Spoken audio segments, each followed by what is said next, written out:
Now, I have two clips I want to show you. Actually, it's three clips I want to show you. The first one, I don't know if you guys have seen this. Now, this is from Zelensky. Now, we've been talking often about the Russia and Ukraine war that's happening. Tonight, I'm going to talk about the financial aspect of it. And I don't mean the billions of dollars that has been going to Ukraine. I'm talking about the business ventures. Let's go ahead and share this video here from Zelensky. Now, this is from Abel Tomlinson. War is a big profit for the U.S. military industrial complex and Wall Street. They toast champagne to celebrate as bodies pile higher and higher. So here is Zelensky. Now, you're supposed to be at war, right? People are supposed to be fighting for their lives. And here he is talking about business opportunities for his country. Let's get into it. It is obvious that American business can become the locomotive that will once again push forward global economic growth. We have already managed to attract attention and have cooperation with such giants of the international financial and investment world as BlackRock, JP Morgan, and Goldman Sachs, such American. Listen to the companies he's mentioning here. Listen to it. None of these are shady businesses. None of these businesses are good people, you guys. This is not a bragging right. We have already managed to attract attention and have cooperation with such giants of the international financial and investment world as BlackRock, JP Morgan, and Goldman Sachs. BlackRock, JP Morgan, Goldman Sachs. Now, you were just here in DC. Biden, give me more money. We need more money. It's not enough. So we can fight harder. So we can win. We have to save the people and the women and the children. Now, you're supposed to be fighting for your lives. If you listen to mainstream media, what do they tell you? Oh, my God, they're fighting for their lives. They're suffering. We got to help them. You're in a fight for your life. And here you are talking about bringing businesses to your country. Shouldn't you be focused on fighting for your life and helping your people? What's really going on here, guys? Why are more people calling this out? This is a problem. Now he's talking about making money, but you fighting for your life. Let's go on. Such American brands as Starlink or Westinghouse have already become part of our Ukrainian way. Your brilliant defense systems, such as HIMARS or Bradleys, are already uniting our history of freedom with your enterprises. We are waiting for Patriot. Uniting with American enterprises. What do you know? It sounds like a partnership.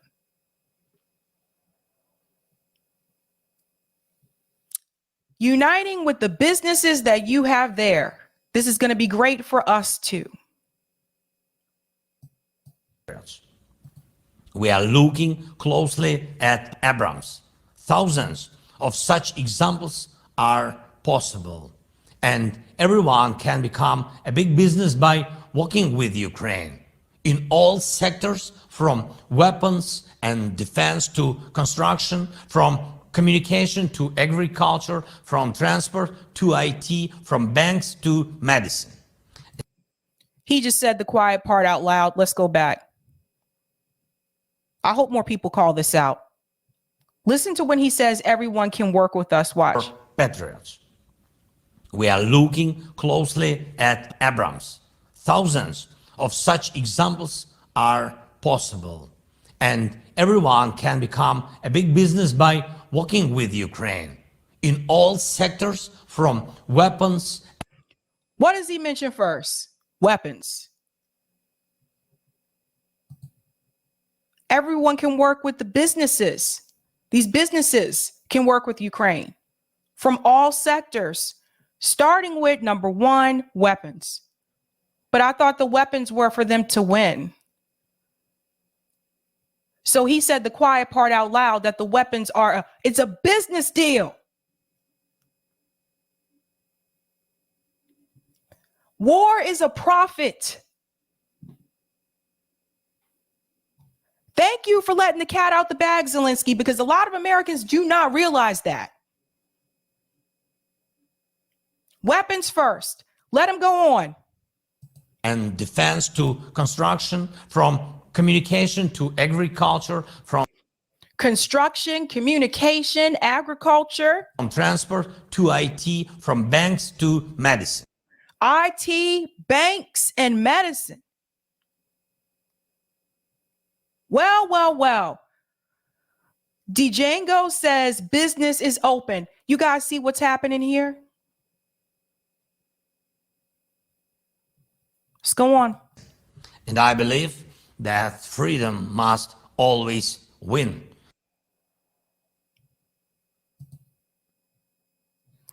Why did I want to play that clip for you? Because Russell Brand, he did a video talking about the business dealing. One of the things that he mentioned is BlackRock. Now we're going to take a little bit of a deeper look at BlackRock tonight, right after this clip I show you.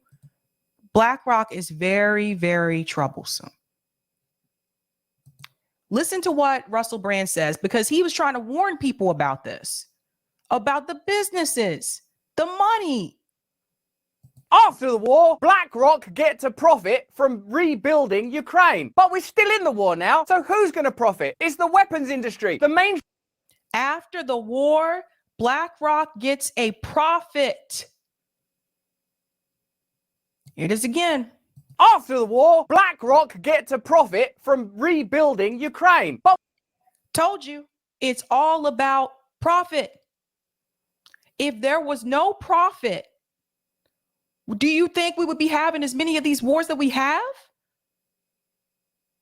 Of all the industries, of all the companies, BlackRock, the same one that's buying up houses in the United States, buying up real estate.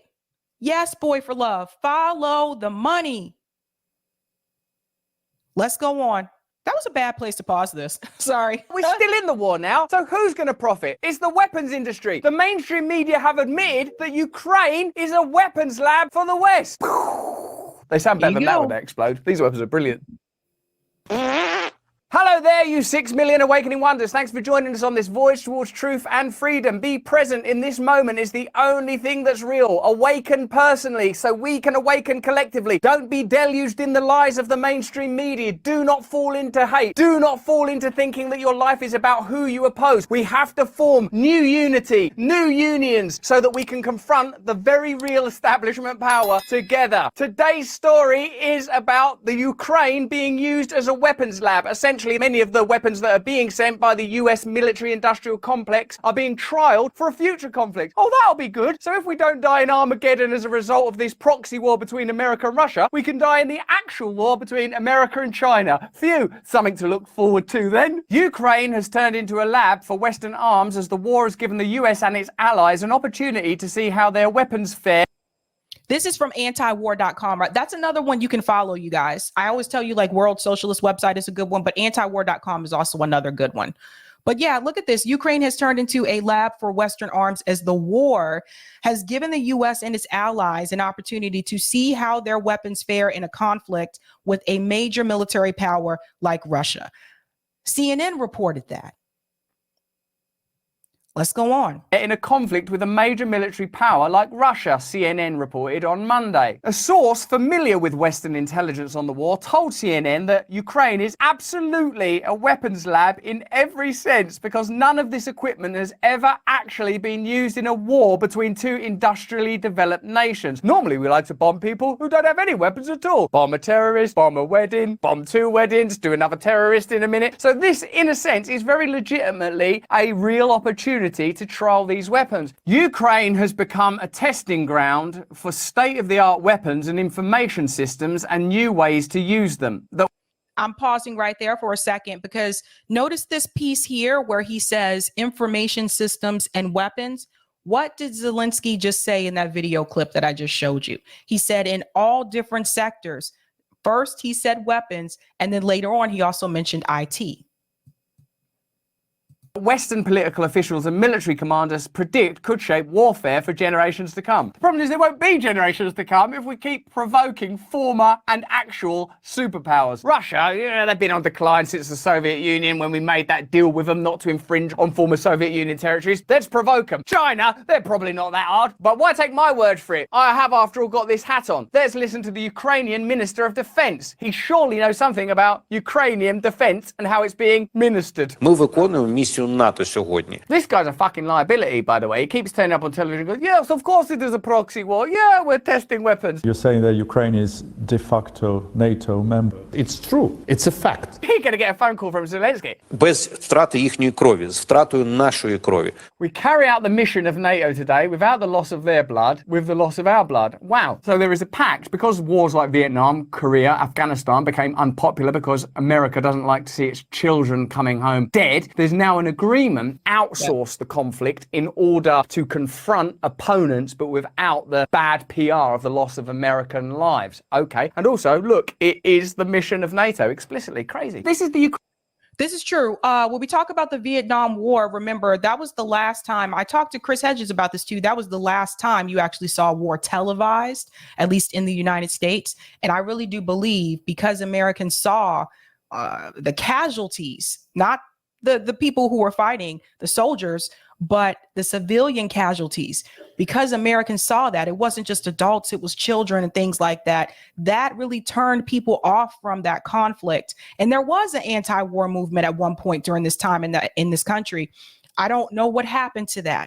And I think a big part of it is because you don't get to see those images anymore for the most part, right? They don't televise that anymore. And that's part of the reason why. They don't want you to see just how many civilians are affected. Ukrainian Minister of Defense. This is not a guy of the equivalent of InfoWars in Ukraine. He's from the government. Тому для них треба витрачати їх зброю. Because they need to spend their weapons. So there you are. I mean, you can tell me whether you think that's conspiracy theory or not. If it is a conspiracy theory, it's a conspiracy theory that emerges from the heart of Ukrainian government. Ukraine's Vice Prime Minister and Minister of Digital Transformation says, Ukraine is the best test ground as we have the opportunity to test all hypotheses in battle and introduce revolutionary change in military tech and modern welfare, said Mikhailo Fedorov. So in a sense, there are mutual interests. America benefits from being able to provoke and potentially drain Russia. NATO benefits from this new alliance. Ukraine benefits because they are opponents to Russia, and Russia has invaded them, whatever the circumstances of that invasion were, and they are now able to fight at a level that is not representative of their military or economic power or standing in the geopolitical landscape. So everyone is benefiting from this, except potentially everyone if there's a nuclear war. The use of That's 100% true, because the thing is this, you have to remember, America wants to be number one. The U.S. wants to be on top. So if it looks at, a country like Russia or a country like China and sees, oh gosh, economically, they're doing a little too well. They're getting a little too close, especially China. They're getting a little too close. China has too many banks in the top 10. We can't have that. So the U.S. benefits from this too. The U.S., let's be real, the U.S. would not be sending them billions and billions of dollars if there wasn't some benefit in it for the U.S. government. remote control boats could become particularly important, military experts said, showing how warfare at sea might play out as the United States and its allies brace for potential future naval aggressions by China in the East and South China Seas and against Taiwan. Really, wouldn't you prefer a world in which diplomatic solutions were being sought by these major superpowers? Because we do not benefit from these conflicts. It has ever been thus. Economically, interest will benefit from these conflicts. You won't. The CNN report said that for the US military, the war has become an incredible source of data on the utility of its own systems. For example, the US has seen that its HIMARS rocket launch system has been effective against Russian forces. Hey, that's a very effective rocket. Look, we've killed all those Russians. Oh, what are they doing now? Oh, they're telling Putin. And what's he doing? Oh, he's going behind his desk. And what's that button he's going to press? Oh, this is a real triumph. The war in Ukraine has also created a demand for weapons that were beginning to become obsolete, such as the Stinger shoulder-fired anti-aircraft missiles. Fire sale! everything must go. Over-the-shoulder missile launchers now at half price. Shouldn't be a war that's about bargains. You're continually told about, this is helping Ukrainian grandmothers, these orphans and all this stuff. It's really, essentially, Walmart, but for weapons. But not only that, Raytheon stopped producing Stingers for years, but now it's been asked by the Pentagon to ramp up production as thousands have been shipped to Ukraine. Raytheon, that's one of them. Northrop Grumman is also one, along with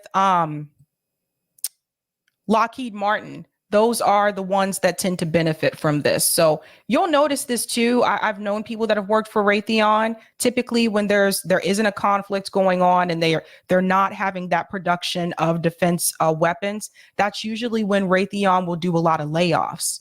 So you'll see this pop up every now and then. They'll announce. I usually see it in the news. They'll announce Raytheon is laying off 1,000 workers, or Raytheon is laying off 500 workers, because they really do heavily depend on that. Now, there are some manufacturers that produce commercial products as well as defense products, but Raytheon is one of the ones that a lot of their profit comes from the defense weapons.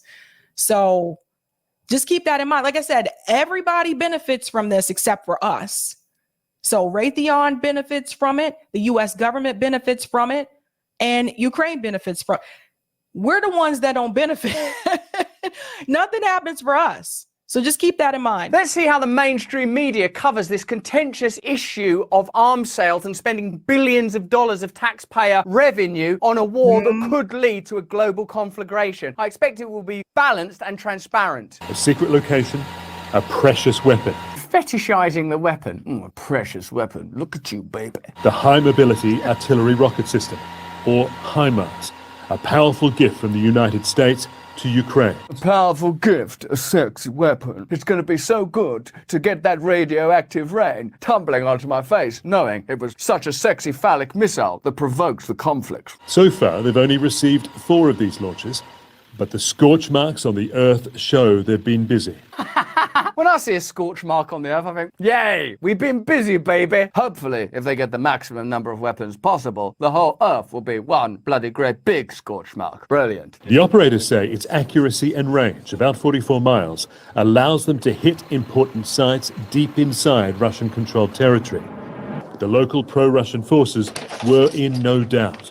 Only Ukraine's new HIMARS could have done this. In a sense, you shouldn't be fetishizing war and conflict. Ukrainian people are dying. Russian people are dying. I believe. Right. It's happening on both sides. So when people say, well, we're sending them more weapons, we're sending them more money this way, it's only people on the Russian side that are dying. Obviously, that is not true. People are dying on both sides. So when people say, well, what about the women and the children? This is the argument that I always make. The longer the war continues, the more people are going to die.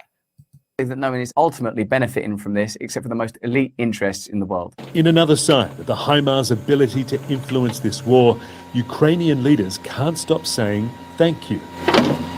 No other donated weapon has inspired so much public gratitude. Donated weapon, the language around this is a profitable endeavor that allows the West to test pilot weapons that they may be able to use in future conflicts. Of course they want to present that as humanitarian aid. Of course they want CNN puff pieces. The Ukrainians say, oh, thank you. But this is something that is contentious and dangerous and requires responsibility, not only with the decisions that are made, but the way that we are informed about the nature of those decisions. This commander wants to thank the American people and President Biden for providing a weapon that is helping Ukraine stay in the fight. Oh, Lockheed Martin, I've heard of them somewhere. I wonder how much money they made this year. And that's why their message to their allies is unchanged. So CNN there are just presenting essentially a commercial for Lockheed Martin and their products, dressing it up as aid to the Ukrainian struggle. Please send more weapons.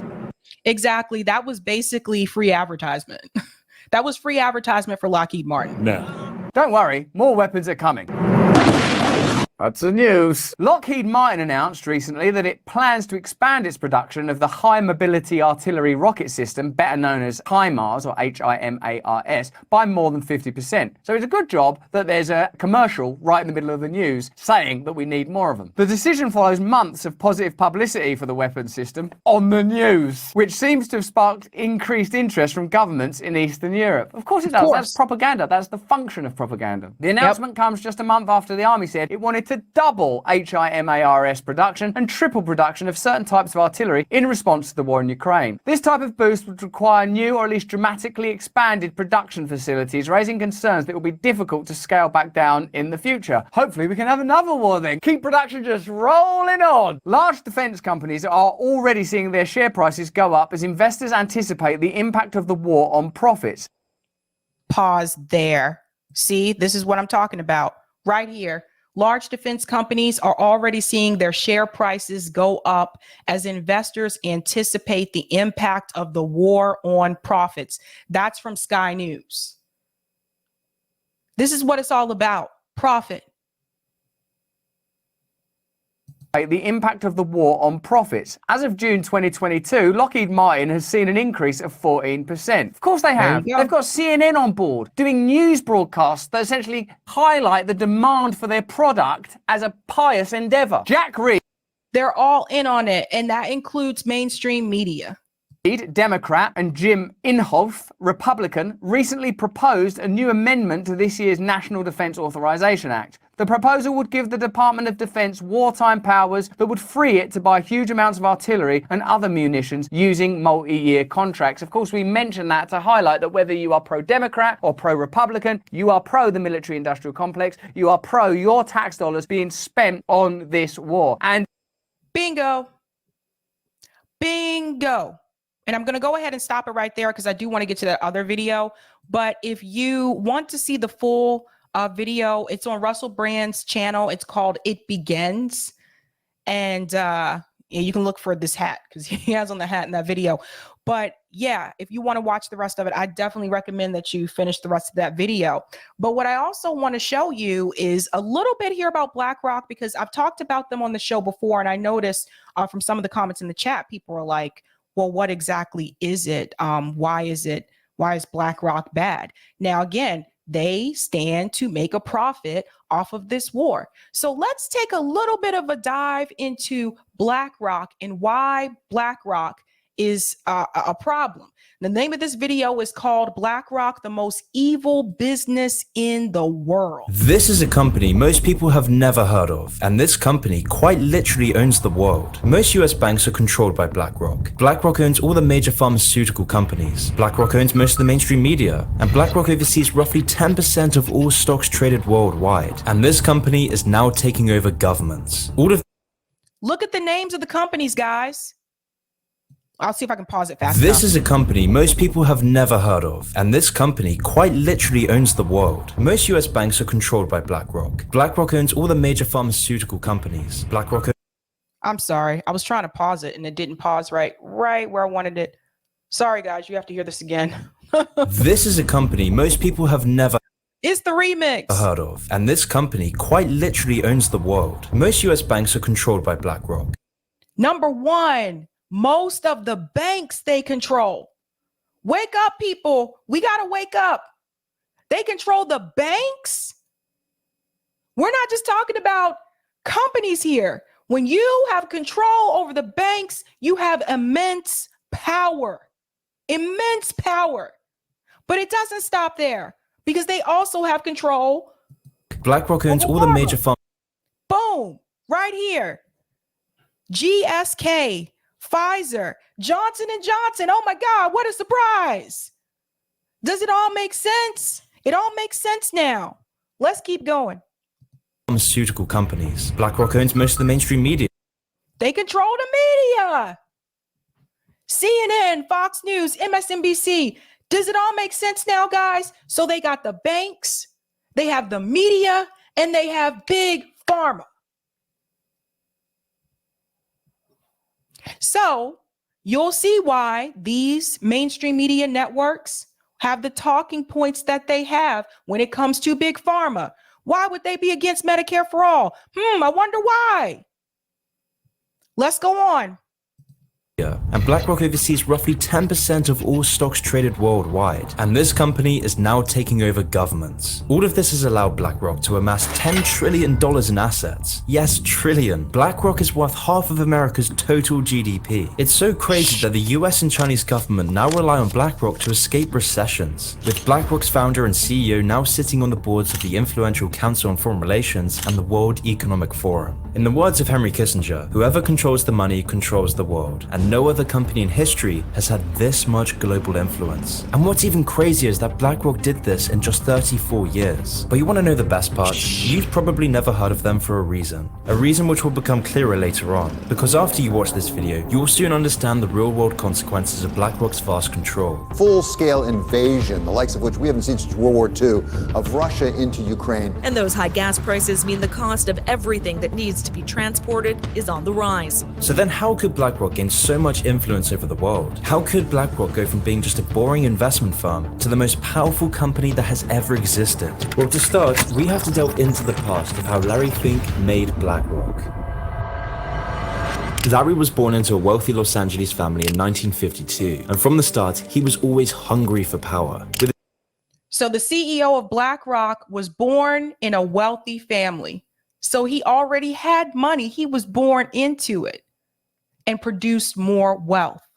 I'm telling you again, it's us versus the elites, man. His early years spent pursuing a career in politics, where he would gain a BA in political science from UCLA. However, he soon enough realized that politics isn't where the real power is, money is. Following this, he changed.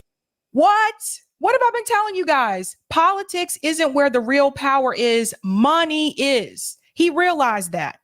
Changed his focus early on to go into banking and real estate. And while at college, Fink was immersing himself in the world of the rich and powerful, having been a full-time member of the secretive Kappa Beta Phi, a group that's members included Michael Bloomberg and the Goldman Sachs chairmans. Fink took full advantage of these connections and started a career in the mortgage bond department at First Boston, a boring New York-based investment bank. This was where Larry would make his mark on the financial world, because over his time at First Boston, Fink became one of the highest earning employees, generating over $1 billion. He was unstoppable and it seemed like he was going to be crowned CEO. Larry became an expert in these little understood investments during his time. However, this success didn't come without a price. He wasn't going to make this money for someone other than him, and so he began creating a ticking time bomb, and only he knew how to defuse it. So in 1986, his risky practices and ambition caught up to him. After a few too many risky trades, Larry made a huge blunder. He lost $100 million of this bank's money in just the space of months. All the goodwill and reputation he had gained was crumbling into dust, leading to him being banished from First Boston. It seemed like world domination was just a silly fantasy, that he would never make it to the top. However, Fink wasn't giving up his power this easily. Instead, he would use this disaster to his advantage, vowing to make risk management and avoidance his main focus from now on. And so after becoming unemployed at age 36, Fink would team up with some of his old connections from Kappa Beta Phi, and in 1988, BlackRock was formed. In no time at all, Larry was making bank. In just 5 years, BlackRock went from being worth $5 million to over $8 billion. 5 years. However, it wasn't all smooth sailing. During this time, a power struggle would emerge between who would control BlackRock's future, because Fink wanted a bigger piece of the pie. He didn't want to share his plans for world domination. So in 1995, he would pressure one of the co-founders, Schwartzman, to sell their stake in BlackRock for $250 million. Let's fast forward here to profit from a crisis. This piece is important as well. And the best part is, this was all under Larry's control. Larry Fink's mortgage-backed securities had been the fuse all along. And because Larry Fink knew the 2008 crash would happen, BlackRock's focus on asset management sealed them from the crisis. In fact, this goes back to 2008 housing crisis. This disaster was an opportunity for Larry Fink, because Larry was the only man on Wall Street who could fix this crisis. And so with Larry's personal connections with the Treasury Secretary Timothy Geithner, BlackRock secured an uncontested contract to manage the assets of multiple banks that crumbled during the crisis, exploiting this disaster to become the most powerful man on Wall Street. This is something similar that JP Morgan did as well. Like the JP Morgan, not the bank. JP Morgan did the same thing during the this is 1917. I have to go back. I forget the name. I covered this already. I'm sorry. It's been a long week. But JP Morgan, during the time in the US when there was a financial fall, I think this was back in 1917, but there were banks in New York that were affected. So what JP Morgan did is he bought out those banks. And that's how JP Morgan Bank became even bigger, because he took those banks. Larry Fink, same thing. '08 housing crisis. Oh man, these banks are failing. Let me go ahead and buy them out. So Larry Fink and BlackRock profited off of the '08 housing crisis, while everybody else who was affected lost their homes. Toward the beginning of the clip, remember what he said, that Larry realized real power is not in politics, it's in money. So given what I just told you, now do you understand why a politician like Obama decided to bail out Wall Street instead of the American people? All of it is connected.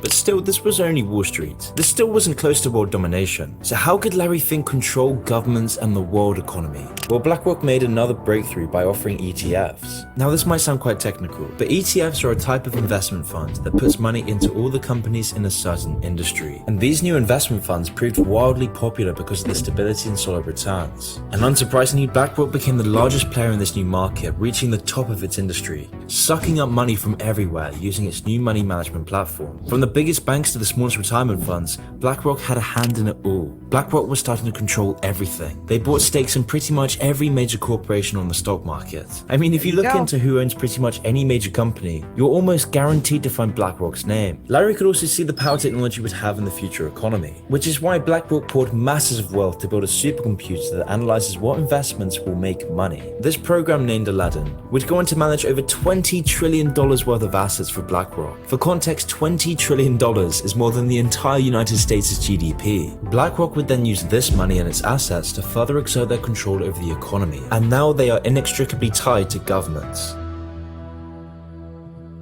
And like 2008, the Federal Reserve hired BlackRock to manage their investments to protect them from coronavirus-led recessions. And BlackRock has used this dependence to grow their empire even further, allowing Larry Fink to be a billionaire oligarch that holds unprecedented power over not just the economy, but the entire world. The entire world. BlackRock. If you want to watch the rest of that video, it's a longer video. I just don't have time to play the whole thing tonight. It is called BlackRock, the most evil business in the world. Eric, please share the link to people for that video.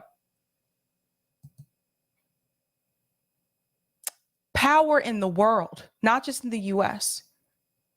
So when people mention Jeff Bezos, Elon Musk, those are safe targets. Those are safe people to mention because everybody knows about them. A lot of people still don't know about BlackRock. You never hear those people mention Larry Fink, do you?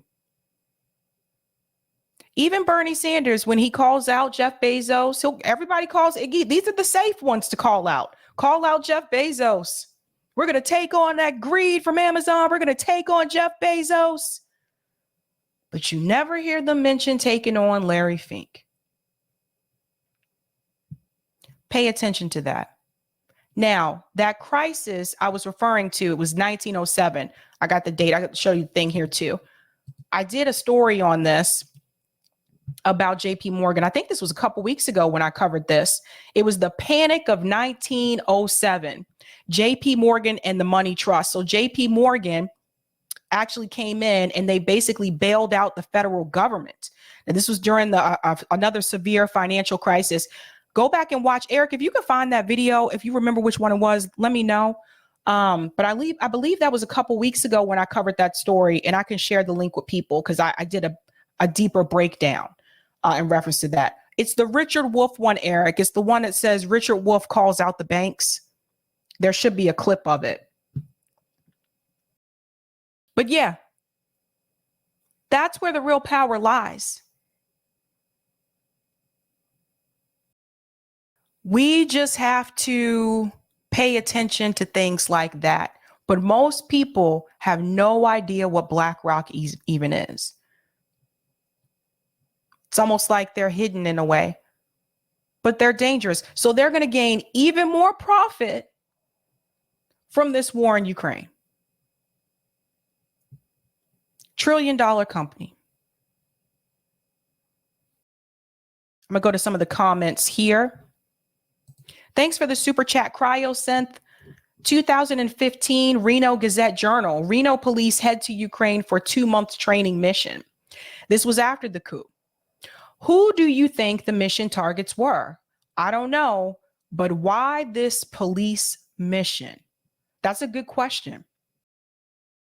Ali says BlackRock bought the houses that people couldn't pay for in 08 and 09 house market crash. They bought them very cheap, and they're still buying houses today. Bill says the problem is from a larger perspective. There is no actual profit. Nothing is being produced. There is no value being created. It is really just stealing wealth through pushing degrowth. Lorez, Sabby, Eisenhower was right about the MIC. Our politicians intentionally ignored it. Yes. Yes, I remember that speech.